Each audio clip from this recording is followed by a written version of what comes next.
This week on the show, meet three amazing Indians whose endeavors are a great source of inspiration. From Gujarat, we bring you the story of our grassroots soldier, Rajesh Shah, who is improving the lives of salt producers by liberating them from the bondage of traders. It was his love and aptitude towards robotics that led this incredible innovator Pulkit Gaur to design as many as 23 robots and set up his own company. When he was only 6 years old, his ability to identify and name all the countries on a map made him a world record holder. Meet Mohammad Ashik, our young achiever from Madurai.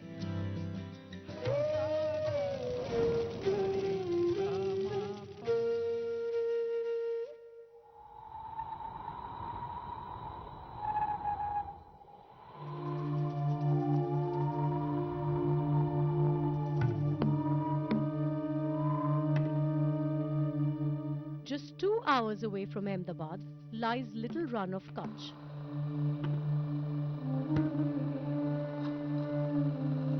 A vast expanse of hardened mud. Every year for 8 months, this desert comes alive with activity when nearly 10,000 families of the Agaria community make it their abode as they prepare to unearth their white gold. Salt. This part of the state, Gujarat, which is called Little Run of Kutch, people produce salt by mining out underground brine. That's why it's called inland salt. There are about, one estimate says there are about 10,000 families annually produce 30 lakh metric ton of salt annually in this area. Generally, salt production season starts somewhere around September, October, post-monsoon.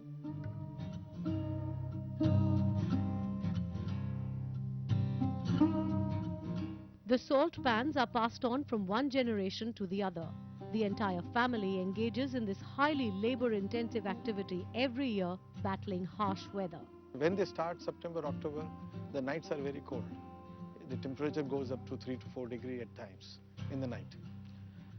On the other side, when summer comes, April, May, the issue is harsh sun and temperature go up to 45 to 50 degrees. They are constant touch with saline water, and that is creating serious trouble in terms of hypertension, blood pressure and other things which really affects them. Fourth is there is a huge expanse, there is a lot of glare that affects their eyes, and they get, some of them really suffer night blindness. One of the things which was very shocking to me, I was told by some people that when Agarias die, their feet have to be cut because it doesn't get cremated along with the rest of the body. This is largely because there is a lot of salt in their feet.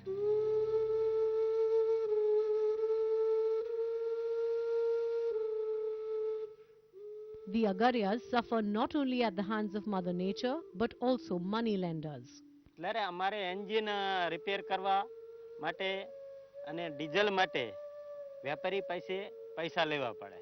એટલે વેપારી પાસે પૈસા લેવા જવું પડે એટલે વેપારી પહેલા એમ કહે કે ભાઈ તમે પહેલા મીઠાનો ભાવ નક્કી કરો, ત્યાર પછી તમને પૈસા આપશું.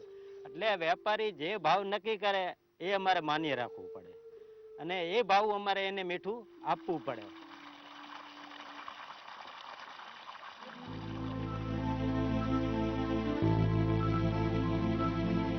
This price fixing has over the years undone the hard work of salt producers who end up earning only 12 to 15 paise per kilo of salt that they produce. But in 2007, the desert ushered in winds of change, when for the first time, more than 30 Agarias joined hands with Rajesh Shah to form Sabras Processing and Marketing Limited, a company committed to fair trade practices.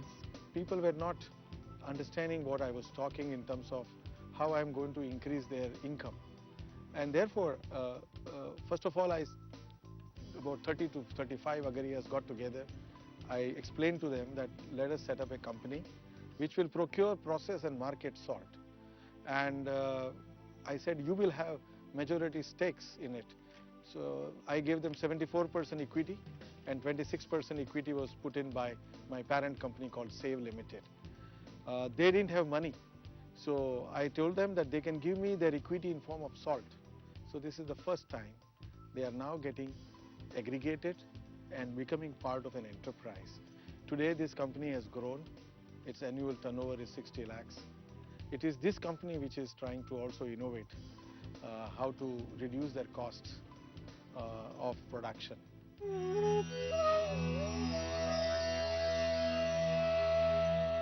After setting up Sabras, Rajesh proceeded to eliminate one of the costliest inputs of salt production, diesel. Now the need of salt producer is to have 1 lakh litre per day of water, and windmill was not in a position to take it out. And so we thought, let's now try another source of energy, and we looked at solar pump. Now solar pump has a major concern is about the initial capital costs. So how do you get that? And one of the difficulty that the small salt producer would face, nobody gives them credit from the banks. So we thought, let's look at the solar pump and approach NABARD. So NABARD gave me cost for 2 pumps in 2009, and we tried it out in one of the pilot phase. We saw that it works.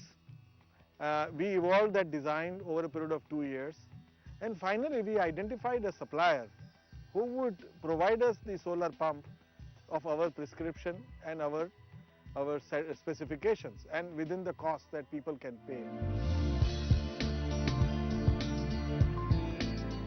For many, like Umar Bhai Qureshi, the solar pump has been more than a boon, saving him 70 to 75,000 rupees per year. पिछले साल से हमने 8 से 10 हमारी company ने 8 से 10 जगह पर ये सोलार पंप किया है। उसमें काफ़ी पानी 2 इंच की लाइन भरपूर पानी निकलता है। अगरिया को डीजल का जो फायदा होता है, ये थोड़ा महंगा है, मगर 3 साल में वो फ्री हो जाता है। ये पंप सोलार पंप पिछले 3 साल रखे तो फ्री हो जाता है।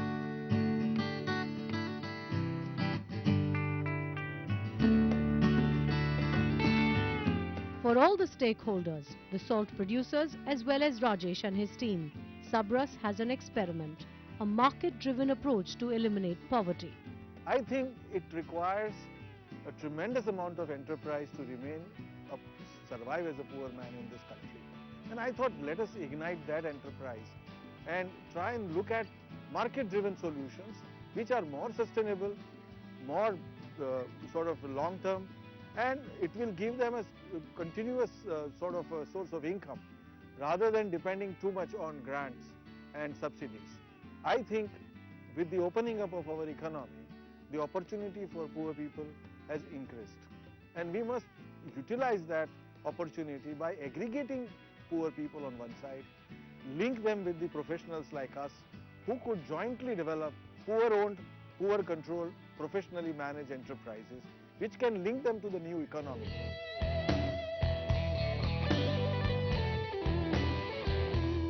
This son of soil and salt is driven by passion, a passion to give the marginalized salt producer their due. As I always say to my colleagues in the office, this work is basically out of dissatisfaction which is leading to anger, anger leading to some kind of passion. And we try to sort of use that passion with creativity to sort of resolve some of the very pressing issues of poor people.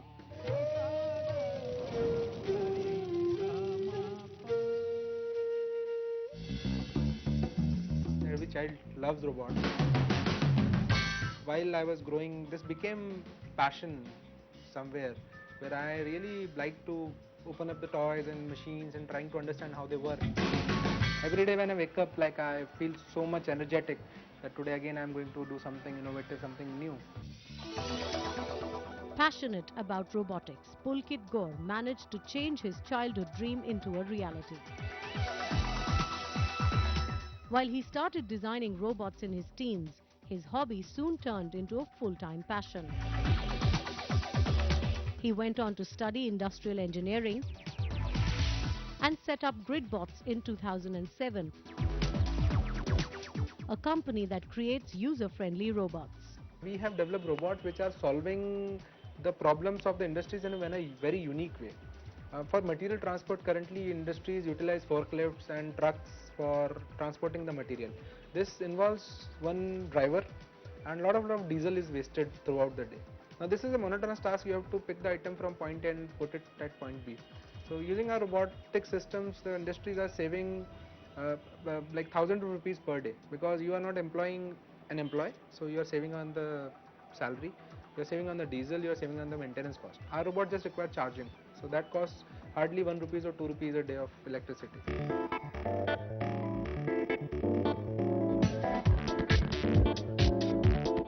Machines that are often mistaken as high-tech toys but are more efficient, more intelligent and save time. These are some of the robotic products that Pulkit developed along with 35 ingenious co-workers. Recently we have launched that robot. We call it as Gamma Red 1. Now this robot is a robot which is unique in this world right now, and because it can operate in nuclear environments remotely, and you can while the complete system is online, you can do the operations in nuclear plant, which saves a lot of time, especially in plants where even shutting it down for one day costs tens of crores rupees. This robot justifies its cost within one day. And more than that, this robot saves a lot of lives. The risk of human life is minimized or rather nullified. For instance, Saucer is an underwater inspection and cleaning robot targeted at the medicine industry as it removes the sludge particles in water. One of our very successful products, which is underwater tank cleaning robot. So now this robot goes inside this tank and cleans the whole thing, and you waste only 5% of the water as compared to 100% wastage of the water. Less wastage and higher efficiency. That's the control that Pulkit and his team want to hand over to the end user while using robotic products for everyday use. For me, it's a great experience. First of all, we are India's first consumer robotics company. We make robots for common man, common people. We are trying to bring technology to the common hands so that people don't understand machines as a complex thing. It should be user-friendly for them. Sleuthhound, an automatic tracking camera for surveillance that costs just 25,000 rupees and can look and follow anything and everything. And then there is the user-friendly telepresence robot, which can be remotely managed via an iPhone or an iPad to see what's happening inside your home or office. Besides these robots, the technocrat soon plans to launch robots for the defense sector, which can be instrumental in saving lives. We are rolling out a few robots which can be utilized by defense forces, homeland security agencies, which will definitely save a lot of lives of our soldiers. And more than that, there is a purpose, because robots are always used in environments which are dirty, dull and dangerous. So I think like we will keep on focusing on in these three prime pain points. Providing solutions for the battlefield to a conference room, Pulkit's innovation today finds place on the shelves of NID Ahmedabad, the Indian Navy, Baba Atomic Research Center, ONGC, NTPC, among others. Riding high on the capability to innovate every day and steering the company to the path of success, Pulkit's next dream is to take his incredible innovations to the global robotic arena soon.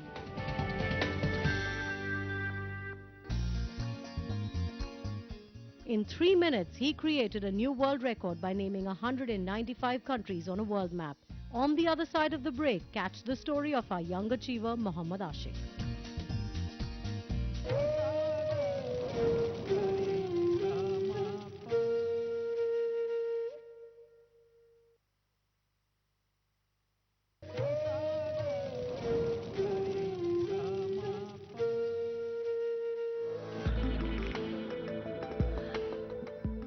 How many of us can name all the countries in the world? How many countries are there in the world? I have no idea. No. I'm bad at geography, yeah. No idea. Definitely more than 100. Have you heard of Gabon? Absolutely not. Togo? Why are you doing this? Peru is not a fruit. Do you know where Kyrgyzstan is? I've never even heard of it. Togo must be somewhere near Pogo. I don't know where it is. Evidently, not many. I am S.A. Mohammad Ashik. I am living in Madurai, which is in Tamil Nadu, which is in India, neighbor to Pakistan, Afghanistan, Kazakhstan, Nepal. Mohammad Ashik is an 8-year-old from Madurai in Tamil Nadu. What's special about this wonder kid is that he has all the 195 countries of the world on his fingertips. This little boy is the proud holder of a world record. He was crowned the youngest world map memorizer by the World Records Academy in 2010 when he was just 6 years old. I did my world record at the age of 6. I memorized and pointed out 195 countries on a plain world map within 3 minutes. I kept in memory that this order we should go, so that I did very well. And I did nearest countries. There is 50 countries. They will ask one country, example, India. Nearest to India, Sri Lanka.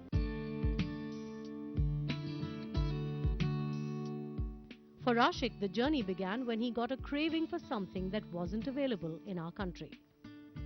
When I was one years or something, I saw in a fruits book. My father had bought a fruits book. In it I saw a fruit that name is blueberry. I asked Dad to buy this blueberry. Please buy for me blueberry, I said. He said, we can't get in here, but blueberry we can get in London. I said, where is London? My dad bought a little map and showed me that this is London. And I asked, this is what, the country is what, this country is what, like that I started asking. So he bought a very big world map and he said me all the things. And he went for outing and he came back. I said every country to him. He was amazed how he said. His keen interest in studies and persistent hard work landed him this honor. And Ashik claims he wasn't even a tad nervous before the competition. No preparations, but before itself I studied everything. Within night, my dad will go to sleep. I won't let him to sleep. I will tell him to come, we can study. Night, 12 o'clock the day. We're studying fully 2-3 hours. Till 3 o'clock I will sit and fully I'm studying. I took it to relax and like playing a game, I took it and easily I did it. Our little champ admits that memorizing all the countries of the world wasn't a very easy task. Liechtenstein, Slovakia, Slovenia, Vatican, San Marino. These are very, very small countries that which we can't point out with our fingers. They are the hardest. Let us see if the chronic disease. Ashik's parents noticed and honed his talent when he was only about 2 years old. And Ashik has been scaling new heights of success ever since. From 2.5 years old, he got very good memory power. When I kept some things outside, or somewhere in the top of the almirah or somewhere, when I forget that thing, he will remember, Daddy, you kept that paper or pen there. From that day, I think he has some good memory power. So I tried my best to improve his memory power. Day by day, he himself also very much get interested and he improved his quality. Vatican. Even his teachers believe that Ashik is no less than a child prodigy and hope that the kid continues to shine in all his endeavors. I first met Ashik as a 4-year-old when I went to his school to deliver the chief guest address for the Independence Day program. And later on, when I went to meet him, I found out that Ashik relied entirely on his memory, that he didn't speak much English then, but he had learnt all those big words and he was able to deliver it. And I said, definitely here is a kid with so much genius and he should be encouraged because, you know, India's future lies in the hands of such kids. Believe it or not, this 8-year-old has already chalked out a career path for himself. I want to become an ambassador to serve the country for peace. Kudos to this little master for memorizing all the countries of the world at such a young age.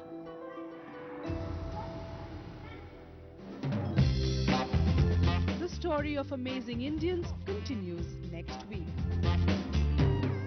Meet Mamoon Akhtar, a man who opened the doors of education for underprivileged children in the Tikiapara slum area of Kolkata.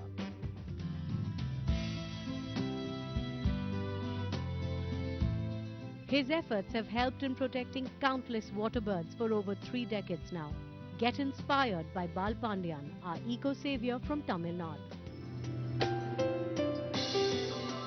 And watch the story of Kanav Kahol and his invention Swasthya tablet, which makes healthcare diagnostics more accessible and affordable.